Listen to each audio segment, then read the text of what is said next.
Coucou tout le monde, j'espère que vous allez bien. Aujourd'hui on se retrouve dans une nouvelle vidéo. Dans cette vidéo, je vais vous présenter les choses qu'il faut savoir avant de rentrer au lycée. Je vous avais fait un peu une vidéo similaire, mais c'était la toute première vidéo de la chaîne d'ailleurs, il y a à peu près 1 mois et demi. Mais c'était les choses qu'il faut savoir avant de rentrer en première. Donc là je m'étais vraiment basée sur la première. Les choses que je savais avant de rentrer en première, je vous les ai pas dit parce que la vidéo était les choses que j'aurais aimé savoir, t'as vu. Et là aujourd'hui je vais vraiment vous dire toutes les choses qu'il faut savoir avant de rentrer au lycée, que ce soit la première, la terminale, la seconde, tout ce que vous voulez. Avant de commencer, si ce genre de vidéo vous plaît, n'hésitez pas à liker, commenter, partager, vous abonner, activer la cloche de notification.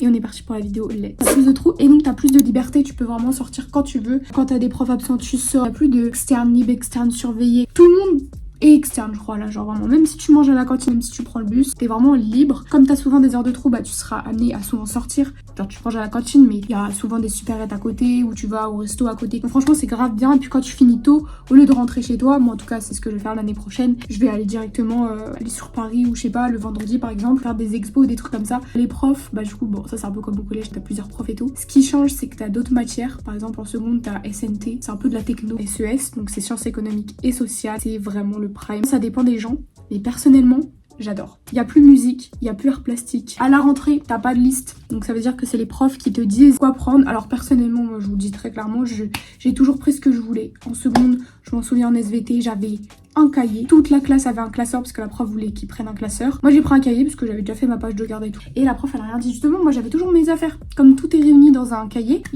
j'étais pas le genre de personne à chercher dans mes intercalaires, dans mes machins, mes feuilles. Chaque cours, on attendait une personne qui cherchait sa feuille. Donc ça, je vous le cale là, on m'a déjà posé la question. C'est mieux de prendre cahier ou classeur ou je sais pas comment vous appelez ça là. Carrément tellement je ne sais jamais. Les trieurs. C'est quoi le mieux entre cahier et trieur? Je vous réponds maintenant, c'est cahier. Voilà. Surtout si vous n'êtes pas organisé. Si vous êtes une personne un peu plus organisée ou que vous habitez loin de l'école ou je sais pas, vous avez des problèmes de dos, bref, réunissez tout dans le trieur. Mais par contre, chez vous, il faut que vous ayez des classeurs, etc. En fait, c'est surtout pour que vous puissiez vous y retrouver chez vous. Et c'est sûr que quand on rentre chez nous, la majorité du temps, on a la flemme de re-ranger. On travaille bien en classe, mais chez nous, on fait pas beaucoup. Et c'est pour ça, c'est ça qui fait la différence entre ceux qui ont des mauvaises notes, ceux qui ont des bonnes notes et ceux qui ont des très bonnes notes. Ceux qui ont des mauvaises notes, ils travaillent pas trop en classe, voire pas du tout, ni à la maison. Ceux qui ont des moyennes notes, travaillent normal en classe, ils sont investis, tu vois, mais par contre chez eux, bof. Et ceux qui ont des bêtes de notes, ils travaillent en classe et chez eux, ils travaillent aussi en fait. Autant qu'à l'école. Par exemple, ils rentrent chez eux, ils relisent tous leurs cours tous les jours, ils sont grave investis.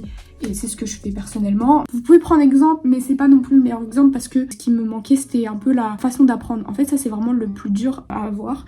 Et c'est ce qu'il faut que vous ayez au lycée parce que, en fait, je m'éparpille un peu. C'est puis là, on va passer un peu à la façon d'apprendre, l'organisation, etc. C'est que, en fait, au collège, les évaluations, c'est vraiment des évaluations. C'est oui, donne la définition de ça. Enfin, t'apprends tes cours, tu les recraches. Mais au lycée, ils demandent pas que ça. Ils te demandent d'avoir une réflexion, notamment en français avec les dissertations, en AGGSP. Bon, ça, c'est plus en première. Mais voilà. Plus tu montes dans les études, plus tes cours, ok c'est bien de les apprendre, mais il faut que tu puisses donner des exemples, il faut que tu puisses avoir du concret, tu vois. Enfin, c'est bien d'avoir la définition, c'est bien de la caler, mais si tu sais pas ce que c'est, si tu sais pas l'expliquer, c'est pas ouf. Donc c'est pour ça que, même encore aujourd'hui, j'ai du mal, c'est d'avoir une façon d'apprendre qui est bien. Et d'avoir une organisation, bon ça l'organisation je l'ai, mais par exemple, je passais des heures et des heures à réécrire, à faire des fiches de révision, parce que c'est comme ça que j'apprends, j'arrive bien à retenir, j'ai une mémoire visuelle. Mais du coup quand je faisais mes flammes, t'as vu, bah je faisais mes flammes sur mes cahiers, tout le monde croyait que je travaillais de fou. Du coup je faisais des fiches de révision, etc. Mais donc tous mes potes croyaient que je faisais que réviser. Mais en fait, les fiches, bah je les apprenais pas. Ou je les révisais que un jour avant le contrôle. Enfin tu vois, généralement on a l'impression qu'on révise, mais sauf qu'en fait on révise mal et on n'est pas productif. On n'optimise pas en fait notre temps. Ça c'est vraiment le plus dur, c'est de trouver sa façon de travailler, aussi être efficace, parce que bah, malheureusement, inconsciemment, on met des priorités à des matières. Il faut vraiment trouver une façon d'apprendre. Donc ça, comment j'ai fait, bah, j'ai regardé des vidéos. Toutes les vidéos, ouais, comment avoir des bonnes notes, comment moins perdre de temps à apprendre, etc. Je sais pas, bref, toutes les vidéos sur YouTube, je les ai regardées. Donc faites ça, et puis après, essayez de vous inspirer. Il faut vraiment que vous trouviez, vous, une façon de travailler. J'ai pris conscience que je travaillais mal fin seconde, début première, t'as vu. Donc toute la seconde, je me suis tapé des notes de merde alors que je tryhardais. Genre, bon, après j'étais en privé, j'avais 13, donc c'est bien. Mais si j'avais trouvé directement ma façon de travailler, j'aurais directement pu avoir 14-15. Les méthodes qu'on vous donne en seconde, gardez-les pour le reste du lycée. Que ça soit les méthodes en français, donc bah, pour le bac français, que ça soit les méthodes en histoire, pour les paragraphes argumentés, etc. Et toutes les méthodes en première qu'on vous donne dans vos SP, eh bien, faut que vous les gardiez évidemment pour le bac de SP en terminale. D'ailleurs, je vous ai pas dit, mais bon, ça je pense que vous le savez, il y a des spé. Alors les spé, on va vous faire chier dès la seconde, dès le début de seconde, on va vous dire ouais, nani, nana. Vous voyez en troisième, quand on vous a dit ouais, il y a le brevet en fin d'année même, on vous dit depuis la quatrième qu'il y a le brevet. Là, ça va être la même chose pour les spé. Je suis sûre que début terminale, on va nous parler de Parcoursup. Mais après, ça Parcoursup, c'est parce que c'est dès janvier, donc c'est à la moitié de l'année, t'as vu. Ça va que on nous a pas trop fait chier pour Parcoursup en première. J'étais choquée, je pensais qu'on allait plus nous saouler. Juste le dernier cours d'SES que j'ai eu, le prof nous a parlé de Parcoursup et nous a expliqué c'est quoi les sous-vœux, les vœux. Mais sinon, ça s'arrête là, tu vois. Donc franchement, ça va. Donc attendez-vous à qu'on vous saoule dès la seconde pour le bac français et dès la première pour le vrai bac. Sinon, petit conseil pour le bac français, si vous travaillez et que vous comprenez vos erreurs à chaque fois que vous faites des entraînements, c'est bon. Faites beaucoup de sujets de dissertation si vous voulez prendre dissertation. Je trouve que dissertation, c'est un peu la valeur sûre parce que t'apprends les infos et puis après tu les recraches. Il faut juste savoir comment les recracher de façon subtile, avoir des bons exemples. Donc ça, c'est à peaufiner. C'est comme une sculpture à sculpter, voilà, à tailler, etc. C'est au fur et à mesure. Et si vous prenez commentaires, là, apprenez tout ce qui est figure de style. Et également, bien, vous vous entraînez à faire des commentaires sur plein de textes et vous pouvez même donner vos feuilles à vos profs pour qu'ils corrigent, pas forcément pour que ça rentre dans votre moyenne, mais juste pour qu'ils vous donnent leur avis. Moi, c'est ce que j'avais fait. Gardez vos cours de troisième pour le bac français. Donc vos cours de français, tout ce qui est figure de style, etc. Enfin, toute la grammaire, pour la question de grammaire au bac de français, gardez. Et sinon après, si vous avez étudié des textes, des livres et tout en troisième, gardez vos fiches de lecture si vous en avez fait parce que vous pourrez les réutiliser dans des dissertations. Et puis après, en vrai, ce que je peux vous conseiller, c'est toujours d'avoir des exemples, donc de lire des livres. Je pourrais tellement vous conseiller des livres en vrai, je vais vous le faire vite fait. En pièce de théâtre déjà, On ne badine pas avec l'amour, mais ça normalement ça sera l'œuvre que vous devrez étudier. Mais sinon, Les fausses confidences de Marivaux, Don Juan de Molière, je vais vous en conseiller 2 par thème d'étude, t'as vu. Ensuite on a roman, roman normalement vous allez étudier soit La peau de chagrin, soit Manon Lescaut. Donc bon, ça faudra que vous achetiez. Les liaisons dangereuses, ça c'est pas mal. Les liaisons dangereuses de Chodarlot de Laclos et Le portrait de Dorian Gray. Ensuite en littérature d'idées, Le dernier jour d'un condamné ou de Victor Hugo. Mais sinon, celui que moi je me suis servi, c'était Virginia Woolf, La chambre à soi. Il est vraiment incroyable ce livre. Ensuite aussi, ça c'est plus pour la seconde, peut-être que vous l'aurez au programme. C'est de Primo Levi, c'est Si c'est un homme. Alors ce livre est vraiment incroyable. Ça parle des camps de concentration en Allemagne et ça parle de la déshumanisation. On avait étudié ce livre-là en seconde pour faire une dissertation sur la littérature engagée. Ce livre-là est vraiment banger et quand j'ai regardé une vidéo pour savoir les livres qu'il faut lire absolument pour entrer à Sciences Po et tout, il y avait ce livre-là. C'est vraiment un des meilleurs, c'est le livre où on a le meilleur témoignage des camps de concentration. Donc franchement, c'est un livre même pour la culture générale. Et ensuite après pour la poésie, les Cahiers de Douai ou sinon on a Alcool de Guillaume Apollinaire, j'ai bien aimé.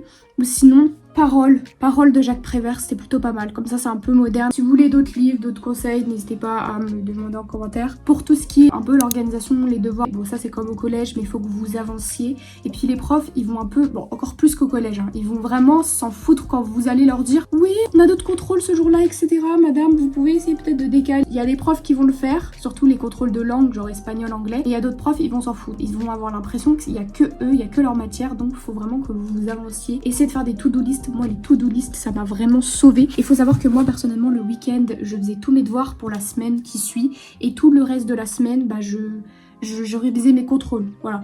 Alors que le week-end, je faisais les exos pour les maths et oui, je révisais quelques contrôles, mais sinon voilà. Après, il y avait les exos aussi, maths, physique, SVT, il y avait pas mal d'exos en second. Et puis après, le week-end aussi, des fois, je lisais des livres et je faisais mon carnet de lecture en première. Mais voilà, donc tu vois, je faisais des petites to-do list. Ça, j'ai acheté à Action en troisième, ça va faire 3 ans que je l'ai. Il est vraiment banger. Mais il y en a plein à Action là en ce moment. Bon, il y aura plus celui-là forcément, mais ça faisait au moins plus d'1 an qu'il n'y en avait plus. Pareil, les carnets, il y en a des plutôt pas mal. Genre là, j'ai pu acheter celui-là. C'est un bloc-notes. Il est franchement plutôt pas mal. Ça, je m'en sers pour prendre des notes quand je lis des livres un peu de culture générale, des petites notes et tout. Ou alors, il y a lui par exemple. Franchement, dingue, je les trouve trop bien.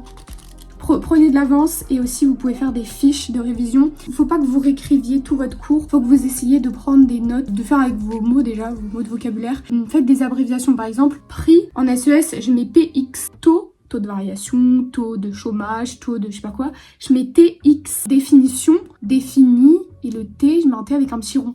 Bon, ça, je pense que tout le monde fait. Faut vraiment que vous essayez de prendre des notes. Ça va être plus pour la fac. Bon, j'y suis pas à la fac, donc je peux pas savoir, mais j'ai déjà eu des témoignages, enfin, on m'a déjà raconté que c'est toi-même qui prends tes notes. T'as un pélo qui te parle dans un amphi pendant 1 heure ou 2, enfin, je sais pas. Et toi, bah, tu prends des notes et le pélo, il peut pas s'arrêter de parler. Lui, il fait son cours. Voilà, je sais même pas si t'as le droit de poser des questions comme ça. Peut-être à la fin du cours, tu peux aller le voir si t'as pas compris. Donc, ça peut vous avantager pour les études sup. Et ne vous inquiétez pas aussi pour la prise de notes. Ça, franchement, je m'inquiète. Tu vois, avant de rentrer au lycée, j'avais pas d'inquiétude, sauf pour la prise de notes. J'étais en mode, oh my god, mais comment on va faire et tout. Parce que tous nos profs en 3e, surtout en histoire, ils nous disaient, ouais, attention, là, les profs, ils vont vous faire prendre grave des notes. Alors, j'ai eu de la chance, en seconde et première, j'ai eu le même prof. En seconde, je faisais rien. Genre, avec ce prof, on dormait en cours carrément, on faisait rien. En première, on travaillait un peu plus. Genre, il nous faisait écrire plus de choses. Et puis, dès le début de l'année, je me suis dit, moi j'aime trop l'histoire, c'est bon, j'arrête de rien faire parce que j'ai envie d'être cultivée. Donc en plus j'avais pris l'aspect GSP, je l'ai toujours d'ailleurs, je la garde pour la terminale. Et donc j'avais envie d'être cultivée parce que je me dis tous les cours d'histoire je peux m'en servir en AGSP et inversement. Et du coup dès le début de l'année j'ai commencé à prendre des notes, je voyais que personne prenait des notes, j'en avais rien à faire, le prof il parlait, je prenais des notes et ça m'a grave entraînée. Et franchement ça va tout seul, tu vois. Et je prends des notes en faisant mes abréviations, tu vois. Et j'essaie de les classer, de faire des tableaux, de prendre des couleurs, des stabilos. Enfin ça franchement c'est vous qui voyez. J'écris pas forcément bien mais j'écris vite. Tant qu'en fait vous avez toutes les infos sur votre feuille, pour ma part hein, c'est le plus important. Parce que si vous prenez le temps de bien écrire, vous ratez la moitié de ce qu'il vous dit. Donc en fait, faut vraiment donner des priorités aux choses au bout d'un moment. Aussi quand on vous dit que le lycée ça va être vos meilleures années, faut profiter. C'est vraiment le cas. Là en l'espace d'un an, là de fin seconde à fin première, je vois vraiment la différence de mentalité. Pas forcément physique, honnêtement. Au lycée, vous allez pas forcément changer. Peut-être vous allez grandir un petit peu, vous allez peut-être faire des couleurs de cheveux, c'est ça qui va changer. Parce que dès que vous arrivez en seconde, vous avez déjà un peu votre morphologie, votre taille et tout. Enfin, après, ça dépend des personnes, tu vois. Mais moi, honnêtement, tu me mets moi début seconde et moi début terminale, là, il n'y a pas vraiment de changement. J'ai la même tête. Si vous voulez, je vous mets une photo de moi à début seconde, genre. Après, oui, tu grandis un petit peu, peut-être, il y a tes traits du visage qui s'affinent, mais on s'en fout, tu vois. Mais bref, pourquoi je dis ça? Quand on vous dit, ouais, le lycée, c'est les meilleures années de votre vie, vraiment réel, parce que c'est là où vous allez rencontrer vos amis pour plus tard. Comme vous gagnez en maturité au lycée, vous créez des liens forts avec eux, vous continuez un peu à grandir, mais en même temps, vous allez dans le monde des adultes. C'est vrai qu'au lycée, par contre, on a moins d'amis qu'au collège. Soit ils déménagent tous, soit c'est toi qui déménages, soit bah du coup t'es pas dans le même lycée qu'eux. Soit bah en fait après t'as tellement la flemme d'être sociable avec tout le monde qu'en fait tu te retrouves avec quand on vous dit vos amis ils se comptent sur les doigts de la main, c'est vraiment réel, tu vois. Et après ça vous dérange pas parce que vous êtes soit dans le rush des examens en mode du bac français ou du vrai bac avec vos spé, qu'en vrai ça vous dérange pas de ne pas être avec vos amis. Mais par contre en vrai ce qui est bien c'est que vous avez le mood un peu des examens, donc au début vous êtes un peu en mode là, vous faites la fête, surtout en terminale je pense, vous faites la fête, puis après quand on vous dit ouais il y a le bac dans 2 semaines, vous êtes en mode ah ouais ok, et vous êtes tous dans la merde en même temps et c'est grave bien, tu vois. Nous c'est ce qui s'est passé au brevet. Au brevet on branlait rien, bon moi je faisais un peu partie de la catégorie qui a travaillé toute l'année, donc en fait tranquille, pareil pour le bac français. Et puis on se retrouve à une semaine du brevet ou du bac français, on est en mode ah ouais, et sur TikTok on était tous là en mode force à nous etc, et ça c'est vraiment grave le bon mood. Bah là c'est la même chose mais au lycée, du coup c'est trop bien, c'est là où vous allez je pense vous épanouir le plus en vrai, parce que vous allez grave être libre, et c'est là du coup comme je vous ai dit vous allez rencontrer vos potes et tout. Alors je dis pas que vous avez pas des potes que vous allez garder de la primaire et tout, hein, de la maternelle, mais vous allez faire d'autres rencontres. Et puis je trouve que vos spé en fait, quand vous allez rentrer surtout en première, vous allez apprendre plein de choses, que ce soit des spé scientifiques ou des spé littéraires. Surtout si par exemple, alors je veux pas dénigrer les autres spé, mais vous voyez l'aspect HGSP ça vous ouvre vraiment beaucoup sur le monde. L'aspect SES ça vous ouvre vraiment beaucoup sur le monde un peu avec l'économie etc. Pour plus tard, genre c'est intéressant de savoir c'est quoi les impôts, c'est quoi les charges. Pour toi futur c'est super intéressant. La sociologie, bon, c'est intéressant aussi de voir qu'en fait qu'ils cherchent à comprendre pourquoi les humains réagissent comme ça. Enfin, en fait, chaque chose a une explication, tu vois. Et c'est ça que tu te rends compte en faisant de la SES, en faisant une science en règle générale, les maths, la physique. Vraiment, à partir de la première, je pense que vous allez encore plus vous épanouir. Si vous travaillez, évidemment, si vous faites rien, ça va pas tomber tout seul. Mais je pense que si vous travaillez, vous allez vraiment vous rendre compte que le lycée, ça vous apporte beaucoup de choses. Et c'est franchement assez bénéfique. Et je sais pas, ça vous pousse un peu à vous surpasser, notamment avec le bac français. Surtout si vous êtes nul, par exemple comme moi, en seconde. Et quand on vous dit ouais, vous avez un bac français fin première, vous êtes en mode wesh, comment ça, bac français, je suis une grosse merde. Si vous arrivez à dead votre bac français, vous êtes en mode mais trop bien. Personnellement, j'ai dead mon bac français, alors qu'il faut savoir que l'année dernière, j'avais que des 7 à l'écrit et à l'oral. Donc ça va, j'avais entre minimum 16 et 20, tu vois. Je vais pas vous spoiler mes notes du bac français si ça vous intéresse. J'ai fait une vidéo mes résultats du bac où j'ai réagi en direct. Mais franchement, tu vois, j'ai grave dead et j'ai grave évolué. Et je me vous dis qu'en fait, c'est en travaillant petit à petit que voilà. Donc je trouve que quand même le lycée, ça vous pousse un peu à vous surpasser. Mais par contre, profitez avec vos amis, comme je vous ai dit. On vous dit, ouais, c'est la meilleure période parce que vous passez de oui, maman ou papa, est-ce que je peux sortir à je sors, bisous. Ça, c'est vraiment la meilleure période, ça, quand vous n'avez plus besoin de demander, mais vous juste vous prévenez. Et je trouve qu'aussi, au lycée, on tisse des liens assez forts avec nos profs et ils nous aident vraiment tout le long du lycée. Moi, personnellement, c'est arrivé avec mon prof de français que quand je me suis fait virer de mon lycée, c'est le seul d'ailleurs qui m'a appelé, qui m'a demandé ouais, pourquoi, etc., qui m'a fait venir chez lui pour faire un oral de français pour m'aider quand j'ai eu mes résultats. Je lui ai dit en fait au téléphone et il m'a dit mais dinguerie. Enfin bref, vraiment le GOAT. C'est pas qu'au lycée, on considère les profs comme nos amis, mais on les respecte, hein. Il y a toujours le vouvoiement et tout, mais ils nous considèrent eux un peu plus comme des adultes et moins comme des enfants. Et donc du coup, je trouve que l'interaction elle est beaucoup plus intéressante. Mais après ça c'est parce que personnellement moi je lève tout le temps la main à la fin des cours, je vais toujours voir le prof. C'est vrai que au collège ça s'arrêtait à t'apprendre tes définitions, tu vois. Il n'y avait pas vraiment de...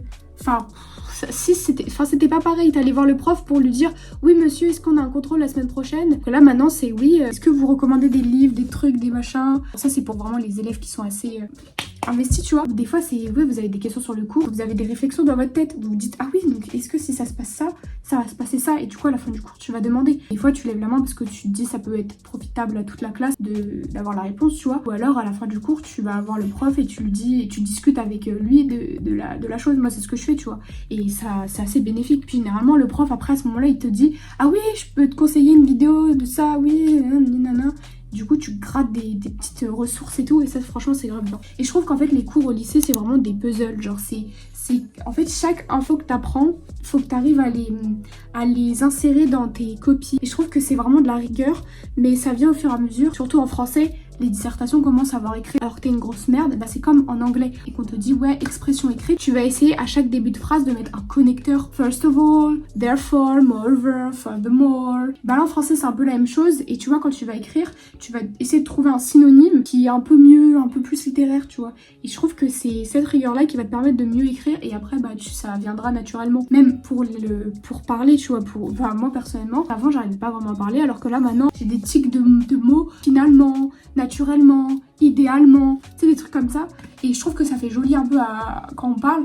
Bon, bien évidemment, faut pas non plus le dire tout le temps, faut essayer de se limiter, de se modérer, mais tu vois. En tout cas, bon courage pour vous, pour la rentrée. Ne vous inquiétez pas, ne stressez pas et dites-vous que les meilleures années arrivent au lycée. Mais ça peut être aussi les pires années. Moi personnellement le lycée c'est la pire période de ma vie. La moitié de la seconde j'étais avec mes potes et tout. Après j'ai perdu mes potes parce qu'il y a eu une embrouille. En plus j'avais des profs super indulgents donc j'avais des notes pas ouf. Ensuite la première je suis arrivée, j'ai eu des allergies. Ma chaîne YouTube s'est fait ban. Enfin vraiment c'était horrible. J'avais des notes de merde. Après je me suis rabibochée avec mes potes que j'avais eu l'histoire l'année dernière. Après je restais avec mes meilleurs potes, t'as vu. Mais du coup j'aime pas être en froid avec des gens, tu vois. Donc c'est cool que ce soit rabiboché. Ça s'est fait un peu naturellement donc c'est cool. Et ensuite après je me suis fait virer d'école en fait. Donc quand je me rabiboche avec les gens, je me fais virer, oui.